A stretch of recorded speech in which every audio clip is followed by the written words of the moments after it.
saya masih di seputaran anxiety disorder, psikosomatis dan dispepsia. Di video kali ini saya ini lagi ngantar orang tua ya. Kebetulan orang tua lagi tidur di sebelah, lagi mau keluar kota, deket saja sebenarnya jaraknya. Cuman kondisi saya kurang oke. Kenapa saya bilang kurang oke? Jadi begini, kemarin itu saya beraktivitas seharian ya, dari pagi sampai malam banget.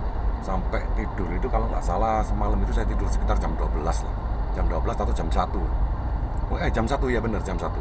Jadi pagi itu saya keliling, saya sama ponakan sepupu saya itu keliling putar-putar dan mengunjungi beberapa orang. Ada sekitar 4 tujuan, dan di 2 tujuan tersebut disuguhin kopi. Sebenarnya sih sudah nggak ada masalah kalau dengan kopi cuma nyeruput-nyeruput. Saya sering cerita ya, ketika kopi hanya seseruput 2 seruput gitu nggak ada masalah.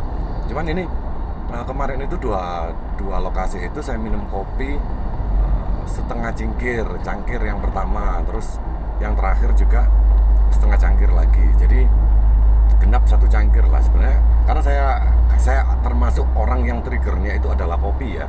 Jadi saya kena kopi itu biasanya agak jantung berdebar, terus lambung agak nggak nyaman. Tapi jantung berdebar sudah nggak begitu ya, cuman lambung aja agak nggak nyaman, jadi bikin nggak enak, Terus makan sambal, makan siangnya itu bakso bukan nasi. Saya kemarin makan siangnya bakso bukan nasi, terus tapi maghrib itu sudah makan nasi meskipun nggak banyak. Walhasil nggak begitu nyaman, malam nggak begitu nyaman, tapi tidur bisa pules, enak. Bangun juga pagi juga nyaman, enak sekali. Cuman terasa di lambung, karena memang sakit lambung lama ya. Lambung itu terasa nggak nyaman sedikit gitu. Setelah itu ada kesalahan lagi pagi ini. Saya lihat ada apel, ada pisang yang masak banget, sama kurma. Terus saya kasih apa satunya tadi, alpukat. Jadi saya blender, saya buat sarapan pagi itu. Kondisi lambung yang nggak begitu nyaman. Ketika dikonsumsi di kondisi lambung yang nggak begitu nyaman ya, walhasil nggak nyaman, sampai siang pun nggak nyaman. Ini sudah setelah duhur, baru berangkat, ini juga ya harus dilawan. Kalau di level seperti saya ini ya saya lawan. Sempat tadi rebahan sebentar. Nah itu tadi ya, jika kita agak merasa kumat, lambung nggak nyaman, sebenarnya jangan rebahan. Terlebih ketika kepala dengan badan itu sejajar, jangan. Harusnya kepala itu lebih tinggi daripada lambung, posisi lambung. Jadi kepala itu harus lebih tinggi. Ketika kepala lebih tinggi itu biasanya nggak ada masalah lah. Tadi saya itu rebahan sambil nunggu, itu kepala itu sejajar dengan lambung. Walhasil yang saya rasakan adalah serangan lambung. Saya mengalami serangan lambung setelah sekian lama. Jadi tiba-tiba lambung saya itu bergemuruh, butuk gitu. Terus jadi bikin perasaan tidak nyaman ya. Sakit udah lama banget, sampai sebenarnya ada kangennya juga dengan perasaan yang seperti itu. Jadi sakit di punggung belakang itu tadi. Sempat, waduh sakit banget ya. Ya saya buat cerita deh. Ternyata juga ketika sudah perjalanan ini sudah setengah jam lebih. Tadi sempat macet, saya bikin video itu, saya pikir macetnya lama. Ternyata sekarang sudah lancar, juga nggak ada masalah. Alhamdulillah sudah membaik.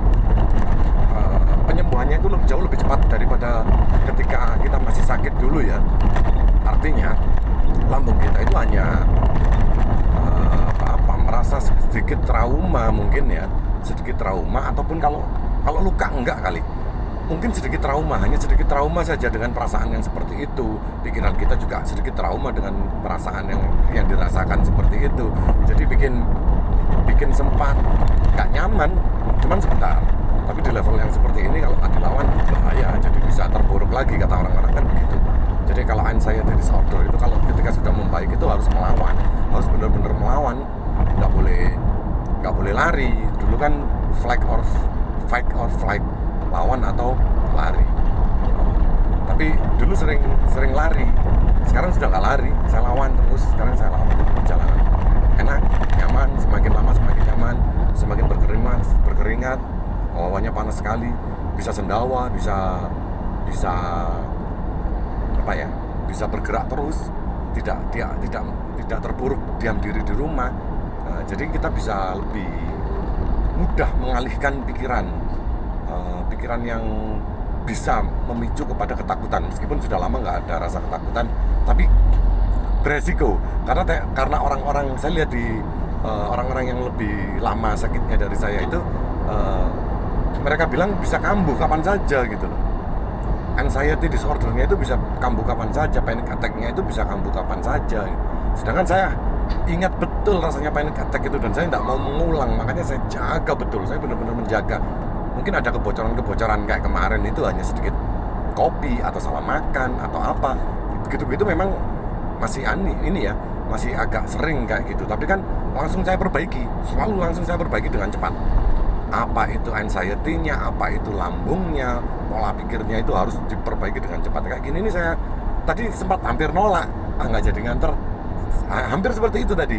Terus saya pikir lagi, kok tumben saya ini kok mau menyerah. Nggak mau, saya harus lawan. Akhirnya saya lawan dan alhamdulillah hanya perjalanan setengah jam sudah baik-baik saja dan sudah normal kembali, dan saya rasa nggak ada masalah dan nyaman lah, nggak ada masalah. Jadi harus dilawan. Di fase seperti kita ini jangan terleha-leha, jadi kita harus siap untuk melawan terus. Saya ketika dilawan ya akhirnya baik-baik saja. Terima kasih sudah melihat video saya. Wassalamualaikum warahmatullahi wabarakatuh.